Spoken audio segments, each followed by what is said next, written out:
Aloha and good evening. Welcome to Empowering Caregivers and our first session, A Point in Time, Your Story with Paper, Pen, and Books. I'm Lani Almanza with Alaka'i Associates and also COO of Give Me a Break.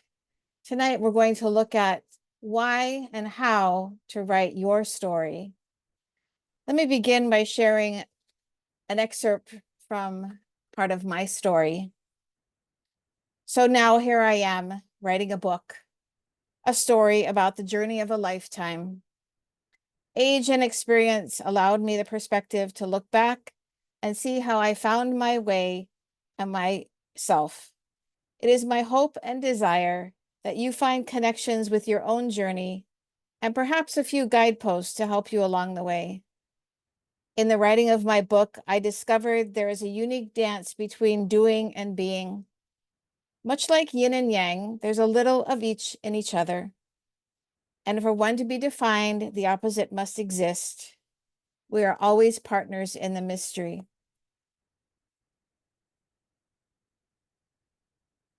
So you might ask, what? Right? What? Well, the power of words is so critical to our story and being able to tell that. I love this quote by Dorothy Allison, that I am the only one who can tell the story of my life and say what it means, that we really know what that means. So we want to look at some of the ways that we are able to tell our story. First, think about making your message. You might think, my life is too messy. There's too much going on. I don't have time. I don't know where to begin. Let me share this with you. This is where my story really took root. It was a transformation, I call it. In 2003, I wrote the status report. What do you do when they tell you your child has a brain tumor? Now that's a messy message. It happens before you can even prepare yourself. One week, your 19-year-old son starts having headaches, the next dizzy spells, and then begins to lose his appetite and his balance. And all the clinic tells you is that it isn't an ear or a sinus infection, but after 3 weeks of progressive symptoms, they recommend a CT scan. 2 days later, you come out of your communication class, check your phone messages, and your husband is saying, they found something. They're admitting him, and you better get here. So I discovered that writing about the harsh moments in my life could lead to flashes of moments of being where I did find comfort and joy. One of those was what I call the peaceful place. And out of that mess came this message about visualization. It's a great place to start building those daily habits. My understanding of the power of visualization came when Jacob was going through his radiation treatment. Because he had a brain tumor, he had to have a mesh mask that was locked into place over his head each time he had a treatment. It can be very claustrophobic and create a lot of stress. And as part of the patient support at the hospital, they had someone who would work with the patients on creating a visualization of a safe and peaceful place they could go while being locked under that mask. One day I asked him if he would share his visualization with me, and it has become one of my favorite peaceful places. So imagine this. Have you ever seen a full moon coming up over the horizon, casting its light across the water? Now imagine that you are riding on the back of a giant honu, sea turtle, right through that light on the water. Do you feel the movement of the waves? Can you smell the sea? What do you hear? I could stay out there forever. Writing is an essential and necessary way to achieve our spiritual, emotional, and physiological wholeness. It can be a sturdy ladder out of the pit of despair and a way to reach freedom and safety.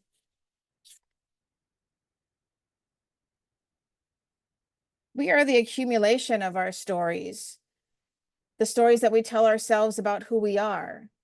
So changing our stories can change our personal history and change us. Writing enables us to accomplish that shift in perspective marked by acceptance, authenticity, depth, serenity, and wisdom. That is the hallmark of healing. So tell your story with your whole heart. Be vulnerable. CEOs say that the ability they are interested in when hiring people is their writing ability, no matter if they're salespeople, programmers, or designers. And the reason is simple, because clear writing is a sign of clear thinking. Good writers know how to communicate. They make things easy to understand, and they know when to leave out the unnecessary. This means that you have to attend. Does this mean you have to attend literature and grammar classes? No, I hope not. No, you already have all the necessary knowledge that you need. You learn to write by writing, and you will achieve some important benefits. The first is you will communicate with clarity. Unlike talking, when you write, you often look for more sophisticated words to describe what you have in mind. It helps you build a structure that allows you to express yourself better and communicate more complex ideas in an effective way. Here's a big one. It will eliminate stress. By capturing everything that comes to mind, in order to eliminate the stress that stress causes having many things hitting your head, bombarding your thoughts, writing and developing your ideas produces an amplified effect, since you not only take them out of your mind, but also the whole process of rationalization that otherwise might abstractly stay in there is now eliminated. You'll be more productive. Writing activates the neurons in your brain and gets it ready to overcome the rest of the tasks. You can kind of use it as a warm-up at the beginning of your day. In addition, writing down your tasks with the appropriate words prepares you to carry them out more properly and productively. Finally, it's demonstrated that setting your goals in writing increases significantly the possibilities of achieving them. You will learn more. Writing your own words, the information that you receive helps you assimilate and consolidate knowledge that otherwise you might forget. You will gain an awareness of your reality. If you write down what you have in mind each day, what you expect to achieve, and how you feel according to this, you won't need a psychologist to explain to you who you really are. You will realize it yourself. You will make better decisions. When writing, you clear up your thoughts, and obviously clearer thinking allows you to make better choices. You will be happier. It's an immediate consequence of the two previous points. There's no need to write a blog. A personal journey is perfectly valid. Journal is perfectly valid. That's how I start my day, with my journal. You will live more focused. If you're constantly writing about your thoughts, you will never get out of sight what you want to achieve, your dreams. You will overcome tough moments faster. There's some research that suggests that those that write about what's happening overcome the tough moments quicker than those who don't. And you will have a lot of written memories. If you write each day, you will have a historical record of your thoughts, probably something much more interesting than a simple photo album. And who knows, maybe you'll end up publishing a book. That's how Under a Full Moon and a Guiding Star came to be, with a lot of writing, journals, blogs, memories, and photos. Collect all of that and begin to tell your story. Now I'd like to invite you to do a little exercise with me. Take out a blank piece of paper, and a pen of any sort, a marker, colored marker, ballpoint pen, whatever suits you. And take your blank piece of paper and fold it in half, as if you were starting a book. And now on any one of those sections, I want you to put a dot, and you can make it just a pinpoint dot, or you can make it a big dot that takes up most of the page. But I want that dot to represent a memory or a thought or a circumstance or situation that comes to mind that is part of your story. Where would you like to begin to tell your story? In the midst of our caregiving, oftentimes it's hard to figure out where to begin because it all seems to run together day in and day out. And sometimes it is in the mess that we find our message and begin to tell our story. But once you have that dot and that point in time, I want you to begin to think about other connections to that dot, other memories, and put more dots on your page, connecting to that initial dot. Initially, it's just a point in time, a single memory that begins to connect and tell your story.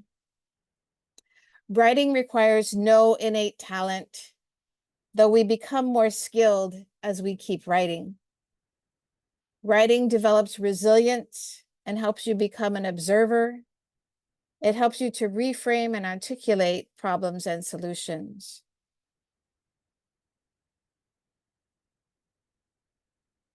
The other side of writing is reading.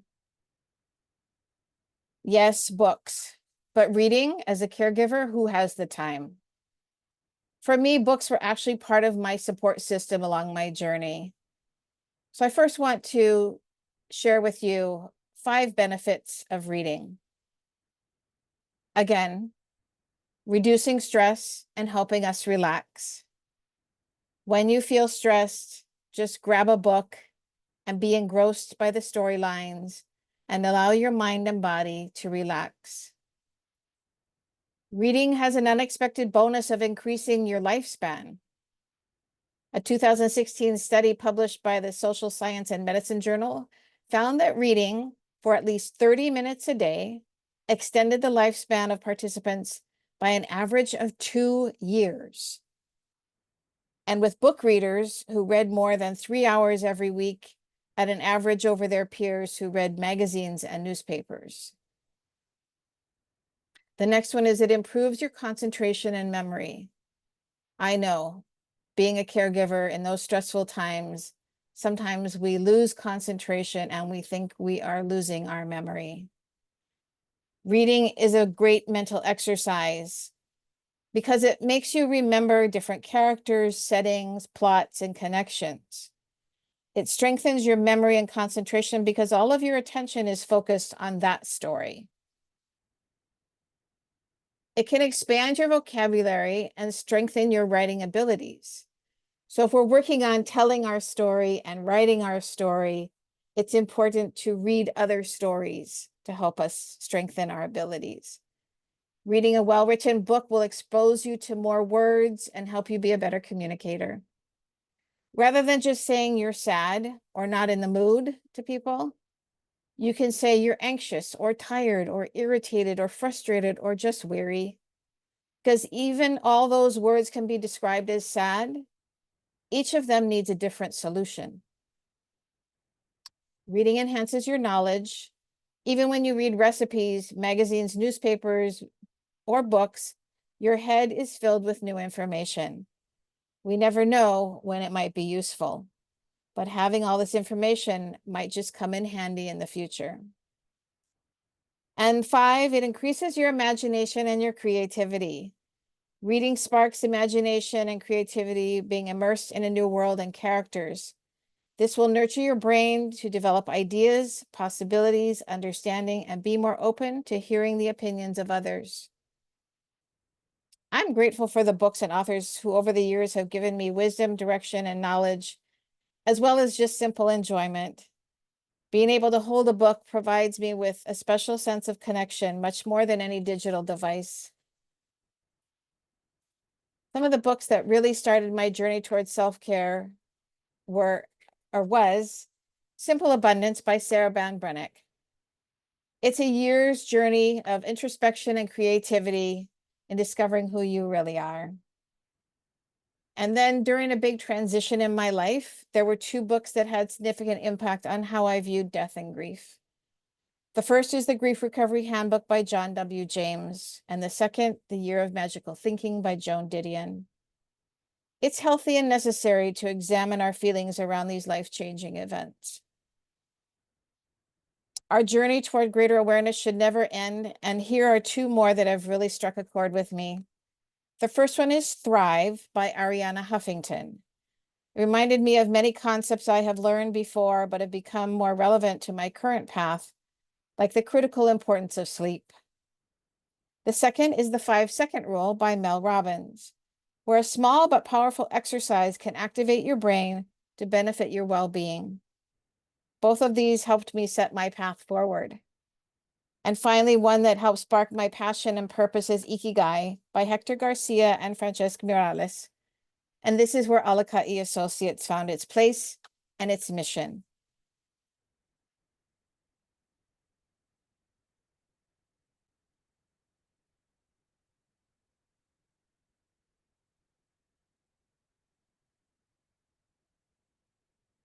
So I hope that you have found something useful and helpful in our session tonight or today, whenever you are watching this recording.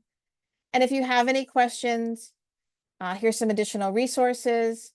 And then also you can contact me at alaka'iassociates.com or email Lani_Almanza@alaka'iassociates.com. Again, mahalo for your attention and ahui ho.